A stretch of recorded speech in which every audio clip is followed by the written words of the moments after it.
আমাদের কাজ নাই, শুধু নির্বাচন সমিতি দিয়ে তো কিছু হবে না। তাদের কাছে তো আমাদের এই দাবিগুলো থাকবে।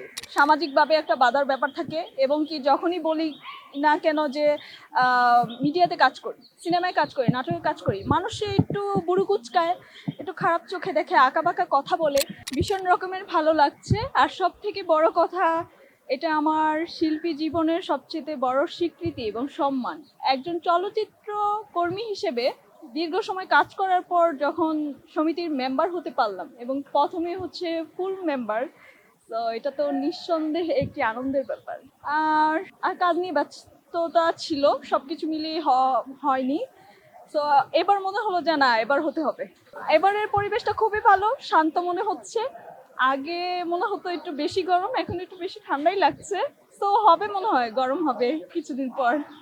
না না, শিল্পী সবাই আমার খুব প্রিয়, সবাইকে আমি খুবই ভালোবাসি, সবার সাথে তো খুবই ভালো সম্পর্ক। এখন কাকে রেখে কাকে অ্যাভয়েড করব, বাট এর মধ্যেও থাকে না যে কেউ হারবে কেউ জিতবে, এটা তো থাকবেই, বাট সবাই খুব কাছে। শিল্পীদের মান উন্নয়নের বিষয়টা বলবো এবং আমাদের দেশীয় সংস্কৃতি, দেশীয় শিল্পীরা যেন কাজ করার সুযোগ পায়, আমরা যেন কাজ করার সুযোগ পাই, এটা তাদের কাছে দাবি থাকবে।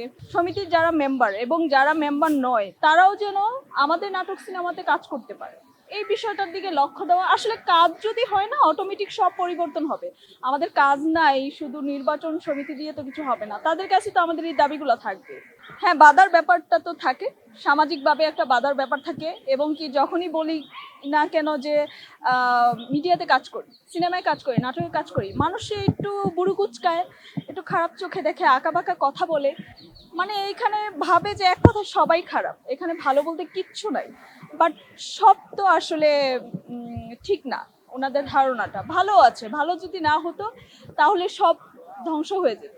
না না, এখন আর মনোবল ভেঙে পড়ে না, কারণ দীর্ঘ অনেক সময় কাটিয়েছি। 2006 থেকে 2026 আমার জীবনে খেলার বয়স, যেই টাইমটা ছিল আমার প্রেমের বয়স, স্কুল ফাঁকি দিয়ে ফুচকা খেতে যাবো, ওই বয়সটা আমি এখানে দিয়ে দিয়েছি। তো এখন আর মনোবল কি ভাঙবে, এখন অনেক স্ট্রং হয়ে গেছি। যারা ব্যঙ্গ করে ওইটা আমাকে উৎসাহিত করে, যে ওইটা ভাবনায় আসেনি। বাট এখন মাঝে মাঝে যখন সমস্ত কাজ শেষে যখন একা বসি থাকি, তখন একটু মিস করি, মনে হয় যে মনে হয় লাইফে একজন দরকার। শিল্পীর ক্ষুধা কখনো শেষ হয় না, আমার ক্ষুধা কখনোই শেষ হবে না। আমি রুবিনা আলমগীর অন্তত জীবনে একটা দুটি এমন কাজ করে যেতে চাই, যে দুই একটা কাজে মানুষ আমাকে এক কথায় চিনবে এবং কি বলবে, ইয়েস, রুবিনা আলমগীর নামে আমাদের দেশের একজন অভিনেত্রী ছিল, আছে। বিতর্কিত মানুষের সাথে কাজ করলেই যে আলোচনায় আসা যাবে, এতে আমি বিশ্বাসী না। আমি বিতর্কিত কারোর সাথে কাজ করলাম, আমি তো হিরো আলমের সাথেও কাজ করেছি। সো আমি কি ভাইরাল হয়েছি? হ্যাঁ, আপনি নিজেও মনে হয় আজকে প্রথম জেনেছেন আমি হিরো আলমের সাথে কাজ করেছি। সো আমি কিন্তু আমাদের দেশে মেগা স্টার সাকিব খানের সিনেমায় কাজ করেছি, রাজত্ব, আমার জীবনে প্রথম সিনেমা। আমার মনে হয় আজকেই আপনি প্রথম জানলেন। সো আমাদের দেশে সুপারস্টার বলেন, ভাইরাল বলেন, ওনাদের সাথে আমার মধ্যে প্রতিভা যদি না থাকে, ভালো যদি আমাকে 2 মিনিটের কাজের সুযোগ দেন, যেই কাজটা কিনা মানুষের মাথায় গেঁথে যাবে, মনে থাকবে, এমন 2 মিনিটের কাজই যথেষ্ট একজন শিল্পীকে বাঁচিয়ে রাখার জন্য। বাট আমি ওই ভাইরাল ম্যানের সাথে কাজ করলাম, দেশের মেগা স্টারের সাথে কাজ করলাম, এতে আমাকে সবাই চিনবে, এটা আমি বিশ্বাসী না। ভবি আপুর জায়গায় আমার থাকার যোগ্যতা ছিল এটা কখনো ভাবিনি, কারণ উনি নিঃসন্দেহে খুবই সুন্দরী একজন মানুষ। আর আমি তখন এই ভাবনাটাই আসেনি। মাত্র আমি তখন এসএসসি পরীক্ষা দিয়েছি, 2013 সাল, শুটিং হলো 2014-তে, সিনেমা রিলিজ হলো। সো ওই বয়স সবকিছু মিলিয়ে এগুলো ভাবনাতেই আসেনি। অবশ্যই অবশ্যই, কেন না, উনি দেশের সুপারস্টার, ওনার সাথে কাজের সুযোগ পেলে কেউ ছাড়বে না, আমি তো কখনোই ছাড়বো না, এটা সৌভাগ্যের ব্যাপার।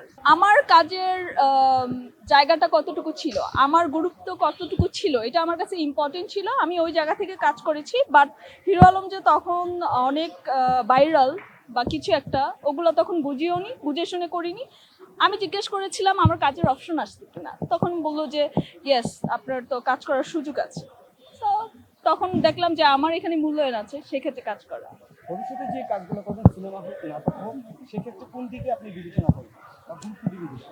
আমার কাজটুকু কতটা ইম্পর্টেন্ট, আমার মূল্যায়নটা কতটুকু, এটার উপর ফোকাস দিব। ভীষণ ভাল লাগছে। আর সবচেয়ে বড় কথা মিলন মেলা, যাদের সাথে বছরের পর বছর দেখা হয় না তাদের সাথে আজকে দেখা হচ্ছে, কথা হচ্ছে, ভালো মন্দ জানা হচ্ছে, এটাই অনেক। এখন তো আর কাজ হয় না, কাজ হলে তো দেখা হতো। এই যে নির্বাচনের উসিলাতে দেখা হলো, এটাই ভালো লাগে।